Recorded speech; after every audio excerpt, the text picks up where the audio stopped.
ದಕ್ಷಿಣ ಕನ್ನಡ ಜಿಲ್ಲೆಯಲ್ಲಿ ಭಾನುವಾರದ ವಾರಾಂತ್ಯ ಕರ್ಫ್ಯೂ ಕಟ್ಟುನಿಟ್ಟಾಗಿ ಜಾರಿಯಾಗಿದೆ. ಜಿಲ್ಲಾಧಿಕಾರಿ ರಾಜೇಂದ್ರ ಕೆವಿಯವರ ಆದೇಶದಂತೆ ಪೊಲೀಸ್ ಅಧಿಕಾರಿಗಳು ನಗರದ ಪ್ರಮುಖ ಪ್ರದೇಶಗಳಲ್ಲಿ ನಿಂತು ಬ್ಯಾರಿಗೇಡ್ ಅನ್ನು ಹಾಕಿ ತಪಾಸಣೆಯನ್ನು ನಡೆಸ್ತಾ ಇದ್ದಾರೆ.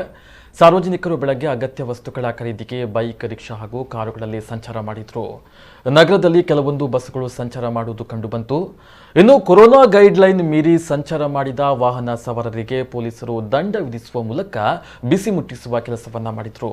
ಮಧ್ಯಾಹ್ನ 2 ಗಂಟೆಯ ಬಳಿಕ ಅಂಗಡಿ ಮುಂಗಟ್ಟುಗಳು ಬಂದ್ ಆಗಲಿದ್ದು ಸಂಚಾರವು ಸ್ತಬ್ಧಗೊಳ್ಳಲಿದೆ.